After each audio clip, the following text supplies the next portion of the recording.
Маргааш нь болж Раки Исле Перишила 3 морьтойгоор Пета тусган руу Раки хүү дотроо Клерийг байгаа гэж найдлага тавьсаар хөдлөлөө. Пета тусган дахь Клеморчууд ирж буй аюулын нүргэнийг хүлээж тэд өмнөх хэдтэй харьцуулшгүй бололтой хэмээн бодож сэтгэл зүрхээ чангалан хүлээн. Энэ удаагийн довтлогоонд илүү хүчтэй, илүү олуулаа. Бүр Ислегийн армийн хамгийн хүчтэй гэсэн 27 сэрсэн нэгэн дээр нэмээд Регалдо гих удирдагчтайгаа ирж явна. За юу л болдог бололтой энд ч. За тэгэхээр тулаан эхлэхээс өмнө нэг дүнэлт хийцгээе бүгдээрээ. Пета тусганд 22 Клемор ирсэн байгаа. Үгсэн Клемор байхгүй ч зарим нь хүн чаргатсан Йомогийн армиас 27 дээр нэмэх нэг. Тэр нэг нь бодвол бусдтайгаа харьцуулшгүй хүчтэй байж таараа биз. Тэд энэ давалгааг хэрхэн давж гарах бол бүгдээрээ хард суухал үлдлээ.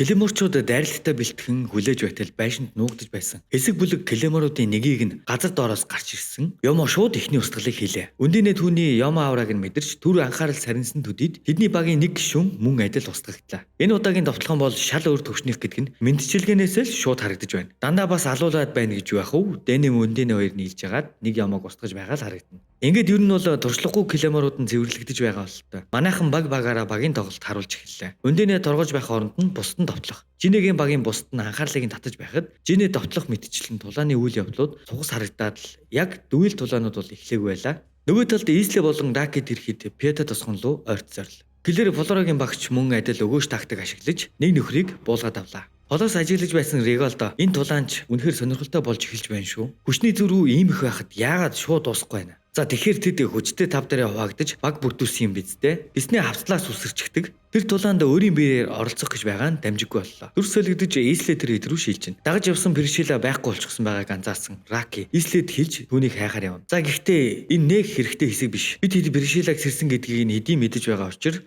товч гусэ. Раки түүний араас дагаж очоод түүнийг сэрсэн нэгэн гэдгийг мэддэг юм. Тэгээд алан алахгүй гэж эргэлзээд сэлмээ буулгасан ч угаасаа түүний толгойг авч чадахгүй л дээ. Исле ирээд тэр Йомо бишээ сэрсэн нэгэн гэдэг юм. Өмнө хүн байсан гэд тайлбарлаж өгдөг. Цаан чин гоё мэхэлчгээд байхад энэ хэдийн уянгай хайлал хинд юу хэрэгтэй. Нөгөө талд Регалдо тосгонд ирчихсэн дахиад бусдаас алдмааргүй байна. Би өөрөө тулаанд оролцох болно гэд Йомо аврагаас суллаж жинхэнэ төрхтөө хөвөрч эхэллээ.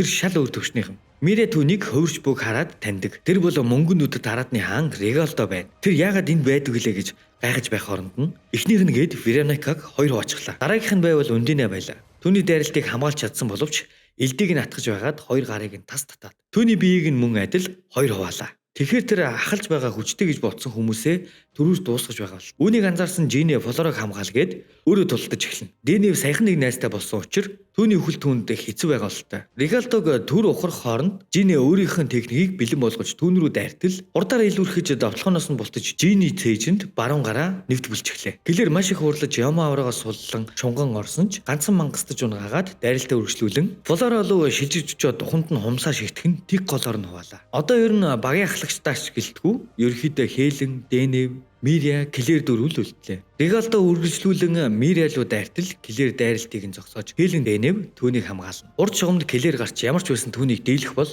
Йомо аврагаас суллаад байхаас өөр аргагүй төрлөө. Клерийг тоолгүй шууд Мириагийн өмнө шижиж очоод амигч нь авлаа уушлан үз гэхэд Мирия юу гэж хурд өгөхөв? Дайралтыг нь хаагаад нөгөө хэд ч хамтран тулдаж эхэлнэ. Хелен, Мирия тэр чамайг онилж байна. Хойшоо байж бай ганцхан чамайг л алдмааргүй байна гэд Йомо аврагаа мөн суллаж эхэлнэ. Цаана тогтоож байсан Дэнев Клер хоёр нэг зүссэн боловч манай хоёрыг бол тоож байгаа шинж алга. Регалдо хоёр гараа алдлаад хумсаараа зайн дайралт хийлээ. Клер Йомо авраа уншиж чаддаг болсон болохоор хаач чадлаа. Тэр буцаад хүн болж чадах болов гэж асуухт нь энэ бол түүний сонголт. Чи бидэрт хийж чадах зүйл байхгүй. Тийм болохоор жоохон амраад ав гэдэг. Раки Ислегээс тэгвэл чи яг хин юм бэ гэж асуухад чи нэх удахгүй намайг хин гэдгийг мэдэх болно. Гарцаагүй гэж хариулдаг. Клер Регалдо руу ихт шулуухан орлоод дайрахад Регалдо ориллогод ямар ч нэмэргүй гэж дайралтаас нь бултахад Мири харин тулаанд орж ирлээ. Тэр хамгаалуулаад зүгээр сухыг хүсээгүй бололтой. Сүүдрийн зэрэглээгээрээ түүний дайралтыг нь гаргахад овж нөхөр шууд мэдчихдэг. Клер дахиад л орилж дайрж ирээд довтлогооноо баригдчихдаг. Регалдо хумсаа сунгаж зайн дайралт хийхэд Клер бултаад харин ард нь байсан Дэнев оногдоод шүүрэн шанах. Ихтэй гайгүй баха Дэнев чинь эдгэрдэг юм чинь.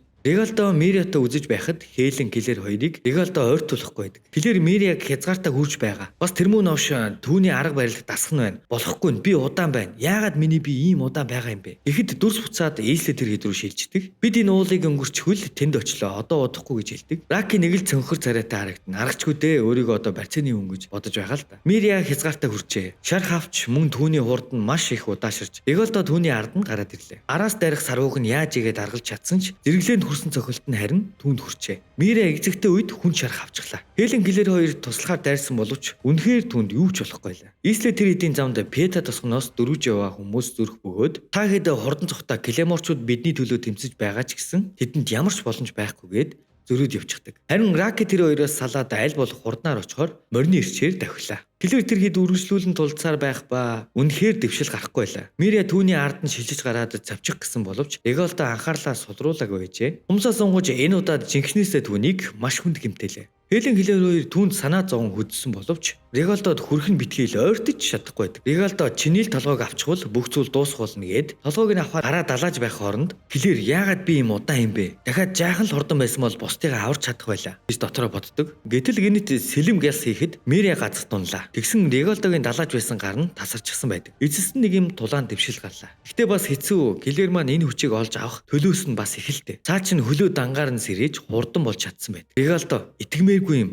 Ийм нэгэн байна гэж сансангүй. Чамд анхаарлаа хандуулаагүй нь миний буруу болж гин. Тэгэхээр манай хүн одоо түүний бай болчихлоо. Клэрийг аргалж байх хооронд шархацсан хэдийгээ Хелен нууц руу зөөж оруулна. Реголдо нэг гартаагаар тулдах нь хэцүү байсан тул Клэрийг зохиж өөрөөсөө холдуулан гараа эргүүлээд идгэх гэсэн чинь Хелен гарч ирээд тэгэхээр чи довтлогч төрлийн мэдтэй. Гэд түүний тасарсан гарыг юу ч хүж иргээд хайчихдаг. Хелен рүү дайрах гэсэндээ Клэр гинэт гарч ирээд элдээ далаатал хамгаалчихдаг. Реголдо эргүүлээд цавчих гэдэл Клэр бултахтаа байшин очиж мөргөөд өөрийгөө зогсоогод байдаг. Түүний бие гинэт ихсэн хурдаа барьж тогтоож чадахгүй байгааг нь анзаарсан Реголдо муу дулмиг амтан минь дахиад хид хөдлөөд чи гимтэл шархаа даахгүй. Хөдөлж чадхаа байна шүү. Тэр үед чинь би чамааг устгах болно. Энэ удаа харин Клэр өөрийгөө зогсоох аргаа олж элдээ газарт зон өөрийнхөө урдыг хянахыг оролдож байлаа. Гэтэ нар гарах болоогүй. Клэр хэдий хурдан босон ч Реголдо гүйцэхгүй л байлаа. Одоо ч түүнд хүрч чадахгүй байгаагаа ойлгосон Клэр үргэлжлүүлсээр л Хелен түүнд тусалж байгаа боловч олигтой бүтэж байгаа юм алга. Хелен рүү дарахт нь дөрөвнийхээ аргаар дахиад нэг гарыг нь авах гэсэн боловч Реголдо нэг аргадаа хоёр орохгүй мэдээж л дээ. Гэхдээ Клэр нэг шат агсан байдаг. Тэр улам хурдалж мөн өөрийнхөө биеийг зогсоох хэмжээнд хөлөө өдөрдөж сурж тулаан дунд өсөлт гаргаж байлаа. Реголдогийн түүнийг харах өнцөг өөрчлөгдлөө. Баг багаар өрсөлдөгчийн хэмжээнд очиж байгааг нь анзаарч ийслэгээс хойш ийм тулаан хийгээгүй юм байна. Түүнийг заавал устгах хэрэгтэй. Энэ мэдрэмжийг авалгүй удажээ. Сайхан зогооцоод авъя. Тэр өөрийн юм авраагаа чөлөөлж хүчээ нэмлээ. Клэрт ч бас нэг дутах зүйл алга. Ан маань ачтаач гэдэг үлээ. Тэдний тулаан бүр нүдэнд харагдахааргүй хэмжээнд хурдлана. Хелен туслах гэсэн боловч хурдыг нь гүйцэхгүй. Эвгүй төл Клэрийг ч онох боломжтой болсон байлаа. Яг л тэр үед Раки тулааны талбарт ирж Хелен түүнийг тосгоны иргэн гэж андууран тулааны талбараас холдуулж агуулх руугаа оруултал Миря түүнийг таньж юу бодож ирсэн гэж мэдэхгүй юм. Гэхдээ энд чиний хэрэг байхгүй. Чи түүнд тусалж чадахгүй. Тийм болохоор хурдан эндээс яв гэхэд Раки бит хоёр дахиад уулзах болно гэж амлалт өгсөн юм. Гэт гараад гүчгэн. Мира Хеленийг түүний араас яв гэдэг. Ер нь бол тулааны талбарт байгаа Клэрт гай болох вэ л гэж тэгсэн байх л та. Раки гарч ирээд Клэрийн хөлийг нь хараад яагаад ч тэр тийм болж болохгүй гэд уйлж яахаа мэдэхгүй харц зогссон түүнийг Хелен ойлгохгүй байна. Тэнд чиний хийж чадах зүйл байхгүй гэхэд Раки сэлмээ газарт хаяж сүхрэн суугаад уйлж эхэлнэ. Хелен хурдал үхийг хүсэхгүй байгаа бол хурдан дагаад ир гэж хэлнэ. Клэр ахаад хурд хүч хэрэгтэй гэж довтлохооноо үргэлжлүүлсээр байхад Реголдо хаагаад Клэрийг нэг сайн дэсээд авлаа. Реголдо аврыгоо дахин суллан эцсийн дайрал хийнэ гэсэн бодолтой чи хаашаач зүгтсэн би ялах болно гэд бүгд бүтэн байшаа аваа шидчихнэ. Реголдо дуусчихсан гэж бодон дайсан руугаа нуруугаа харуулхад Клэр нурангаас үсэрч гарч ирээд түүнийг басамжилсан шийтгэлийг нь хүртээ. Реголдо самгардаж эхэллээ. Клэр Яма аврыгаа дахин чөлөөлж эхлэхэд Пришилагийн байдал тавгуутж эхэлнэ. Мэдээч шүү дээ. Түүний нэг удаа өвхлийн ирмэгт аваачиж нус нулимстай нь хутгсан хүний аавра талаар нэг цацарч байхад чинь тэгэлгүй л яах вэ? Реголдо үнэхээр хүнд байдалд оржээ. Клэрийн хурдан элдний бүх завчлалтанд нь орж байлаа. Ухаан орсон Жин болон бусд нь түүнийг хязгаараад авч байгааг нь анзаарч түүнд санаа зовж эхэлнэ. Клэр тулаандаа хэдрхий улаарсан тул хязгаараа тавж байгаагаа өрөөж анзаарахгүй тийм байдалд байлаа. Довтлогоо үргэлжлүүлсээр Реголдогийн бие хэдэн хэсэг болж түүний толгой газар тунлаа. Тэр эцэст нь Араадны хаан Реголдог буулгаж авч чадлаа. Бусд нь түүнээр бахархаж их хохирол амлсан ч бид ялж чадлаа гэд бүгд л баярлаж байлаа. Тэгтэл гинэт Клэрээс шөнийн тэнгэрийг ч гэрэлтүүлэхээр маш их юм авраа цацарч Пришилаа самгарч бодилсан тарих нь яахаа мэдэхгүй морио унаад хаашаа ч юм бэ нэг газар руу дахиад өгв. Харин Клэр буцаж чадахгүй арай ядан өөрийгөө барьж байлаа. Тайвшруулахаар очисон Хеленийг ч нэг завчаад авав. Болохгүй байна. Наашаа ортож болохгүй шүү. Миний бие удирдлагаас гарчихлаа. Буцаж чадахгүй байна. Хелен, чамаас гуйх зүйл байна. Миний толгойг аваад өгөөч. Би аль хэдийн сэрчихсэн. Буцаад хэвэн болж чадахгүй байна.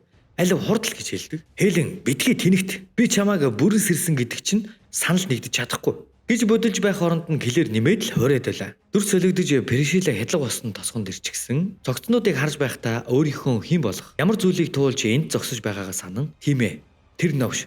Яагаад тэр одоо хүртэл амьд байдаг лээ гэд өөрийнхөө сэрсэн төрхөндөө хөөрч эхэллээ. Нөгөө талд Клэр өөрийгөө арай ядан барьж Хеленээс дуусгаж өгөхийг гуй сайрл. Тэр дотроо Раки амлалтаа зөрчих болох нь дээ. Би чамайг ганц л удаа харахыг хүсэж байна гэж бод. Хелен арай гэж шийдэн түүний толгойг авах гэж байхад нь маш хүчтэй өөр Йома авраны урсгалыг мэдэрнэ. Клэр ч мөн адил түүнийг шууд таних Йома аврагаа чөлөөлж түүний зүг сэрж буй дөрөхтөгөр яваад өглөө. Нэг зүйл хиллүү ялаа сандгүй.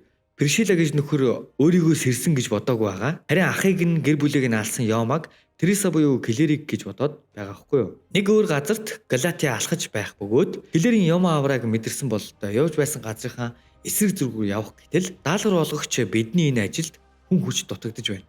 Хайчих гэвчи тагнуул хийх хэрэггүй. Хойд нутагт экспедицийн аяны хүчнийхэн хойд зүгт байгаа. Хийж байгаа зүйлтэй л төвлөр гэдэг. Мэрэ Клэрийн Йома аврааг нь дагаад явхаас өөр арга байхгүй. Бид түүнийг буцааж чадах болно. Тэр ч гэсэн тийм бодолтой байгаа бололтой гэсэнд Дэнэ өндийнэтэ салах ёс хийж найзынх нь элдийг нь өөрийнх нь босны чулуу болж. Харин би таны элдийг аваад явах болно гэд бэлэн боллоо. Өндийнэ тэгтээ бас дажгүй дүрсэн те мүлжүртэй. Тэд тоцгоноос гарч цасан шуурганд өндөр уул руу мацаж яваа харагд. Шуурган дундаас нэг хүн харагдаж эхэлнэ. Тэгсэн харин даалгавар олгогчийг мураад Галатиа хүрээд иржээ. Йома аврааг мэдрэх хүчээрээ түүнийг давхаар хүн байгууллагад одоогор байхгүй штэ. Тэр хитэд зам заахаар ирж. Тэд Клэрийн одоо байгаа газрыг нь яг цав мэдсэн учраас шууд хөдөлж эхэллээ. Харин Ракиг би энэ багч гэсэн тийгэрсэн. Жин үүрээд байгаа газар руу нь хөдлөхөр боллоо. Би гэхдээ нэг зүйлийг юусоо ойлгохгүй байх юм. Энэ Раки очиод яг юу хийх юм? Гэхдээ энэ нөхөр очиод нэг новшоо хийдэг л дээ.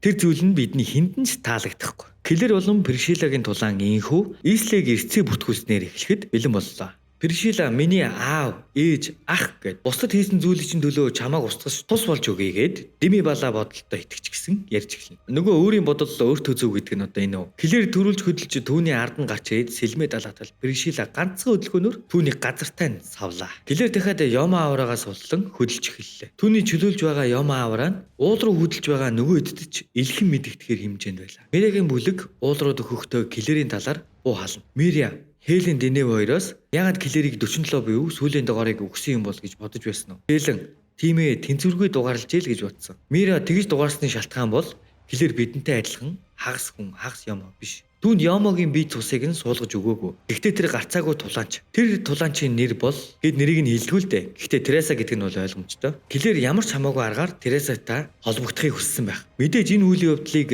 байгууллага үгүйсгээг нь тодорхой. Тэр туршилт болсон. Тэд Йомогоор биш нэг тулаанчийг нөгөө тулаанчаар бүтээсэн. Энэ янзаараа тэр тулаан жигдрэхээс өмнө сэрэх болно. Тэгвэл Пришилатай хүч тэнцүү болно. Пришилаг яллаа гэж бодоход нэг ёсондоо Клэрийг алах эсвэл бүр Клэрт бүгд хядуулах нөхцөл байдал үүсч болно. Клэр Пришила руу довтлосоор л байсан боловч түүний хаач хүрэхгүй байлаа. Пришила бүр гайхаад "Ачи юм аа.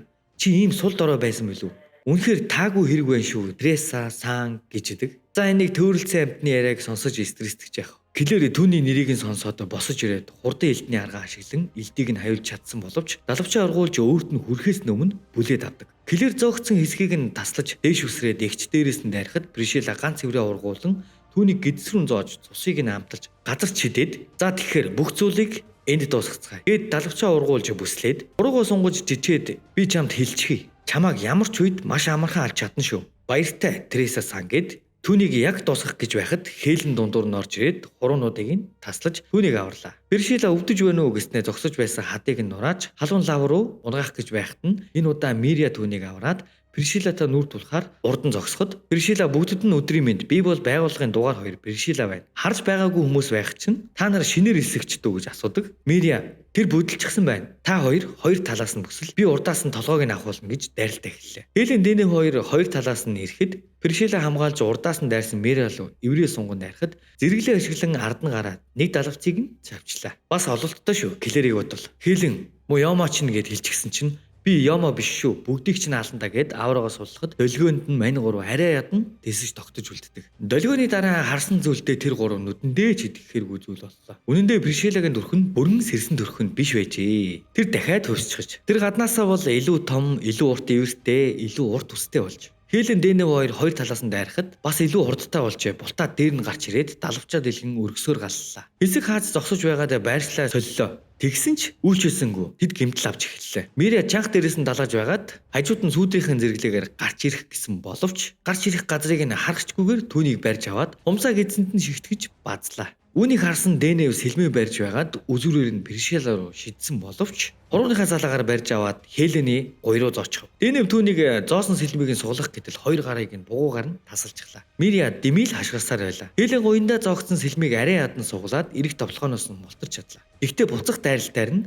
нэг хөлөө алдчихлаа. Мирийг дахин нэг хумсалж атгаад хог шиг л газарт хаялаа. Одоо Клэрт туслах хөнгөө боллоо. Бүрэн сэрж үзэхээс өөрөөр өшөөгөө авах аргагүй болох шиг. Клэр найзуудаа аварч чадахгүй. Тересагийн өшөөг авч чадахгүй. Би ийм газарт үхэх гэж юу? Үгүй. Би түүнийг заавал алах болно. Тэгэх гэж л би дулаанч болсон гээд дахиад Яма авраага чөлөөж эхэллээ. Тэр өнөөдөө нурундаа олон хатгууртай болсон байх ба Раки Жин хоёрыг эрэгтэй зэрэгцэн дараагийн хувирлдаа орлоо. Пришила Клэрийн хувирсныг нь хараад Яма байна. Өршөөхгүй дээ. Аавыг минь, ээжийг минь, ахыг минь алсан чамааг гээд эндүрлэлтэд хөдлөгдөн хашгирахад Клэрч мөн Тересаг алсан чамааг өршөөхгүй дээ гээд буруу зөв ойлгосон. Өш онцонгийн тогоон дах хор буцалж савнаасаа хайллаа. Пришила агаараас өргөсөөрөө галж эхлэхэд Клэр бүлтэн хажууд нэрээд хурдан элднийхээ аргыг ашиглаж довтлогоо хийхэд одоо түүнд хүрч чадаж байна. Дайралтыг нь зогсоож өөрөөсөө холдуулаад дахиад өргөсөөр галж эхэлнэ. Одоо харин тэнцүүхэн дулаан гараад байна уу? Пришила гараасаа ногоо сэлэм гаргаж Клэр харин нуруунд дах шилбүрээрээ ч бас сайн ашиглаж үзэж дарж байна. Энэ хоёрын дулааныг хэсэг харуулчихдаг юм лүү? Копирайт авчихдаг юм болов уу?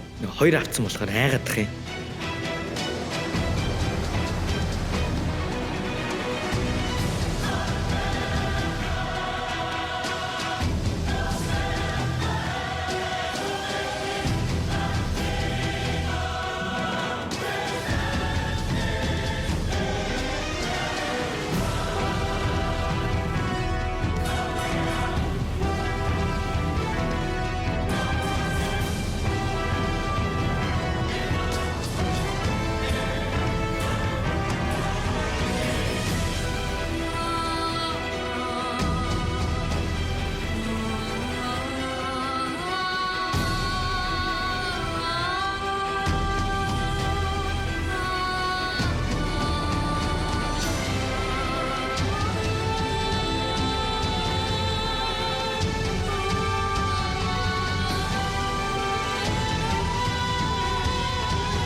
Тулааны дундуур Раки, Клэр, Пришила яагаад хоорондоо тулдаад байгаа юм бэ гэд бүр уйлж "Гуй одоо болиоч" гэж хашгирна. Клэрийг аваа үзээд байгаа юм болов уу гэж бодсон чинь Пришила өөдгөртэй юм а гэсний түүнийг бариад авлаа. "Чи Тереса биш байсан юм уу? Гэхдээ адилхан үнэртэй юм. Тийм болохоор үхэх гээд дээшин шидэж өргөсөөрөө шивж галлаад доош унахт нь толгойг нь авахар шумблаа." Клэр Тересагийн үхэх үеийн дурсамжийг нь санаж ухаан ороод төрүүлж газарт бууж буцад дээш үсэрч Пришилагийн хойно нь гараад нуруунд дах шилбүр болон гар дах сэлмээрээ сийчж гарлаа. Энэ үед Пришилагийн нүдэнд Тереса харагдаж тэр айж хүн төрхөндөө буцаад орно. Ракитай анх таарах үеийн шигээ ой сарамжаа алдчихав. Пришила үхтлээ айж дагшин чичирч байхад Клэр түүний толгойг авахар зэхэж байлаа. Гэтэл Клэр гэсэн Тересагийн хоолой хальт сонсогдохч Пришилагийн урдуур Раки орж ирээд "Болохгүй Клэр, битгий ингэхгүй. Энийг одоо зогсоо" гэж гуйд. "Пришила чиний чухал нэгнийг алсан байх. Гэхдээ түүний гэр бүлийг ч гэсэн Яма алсан. Харин одоо амьд үлдсэн хэдэн нэгнийгээ алахаар оролдож байна. Хэрвээ чи Пришилаг алчихвал Ямагоос үрцэх болно. Тэгж болохгүй гэдэг. Ёо, what the fuck. Миний л бодол шүү заяа. Клэр буцаж чадвал Клемор угаасаа л Ямаг алдаг ажил хийдэг. Буцаж чадахгүй байлаа гэхэд хоёр Яма бие биенийгээ аална. Энэ банд одоо яг юугаа аашаад байна. Анимын турш ямар ч тусгүй байжснаа өшөөгөө авдаг дээр нь гай болдог гинэ. Клэр амандаа чамайг аландаа.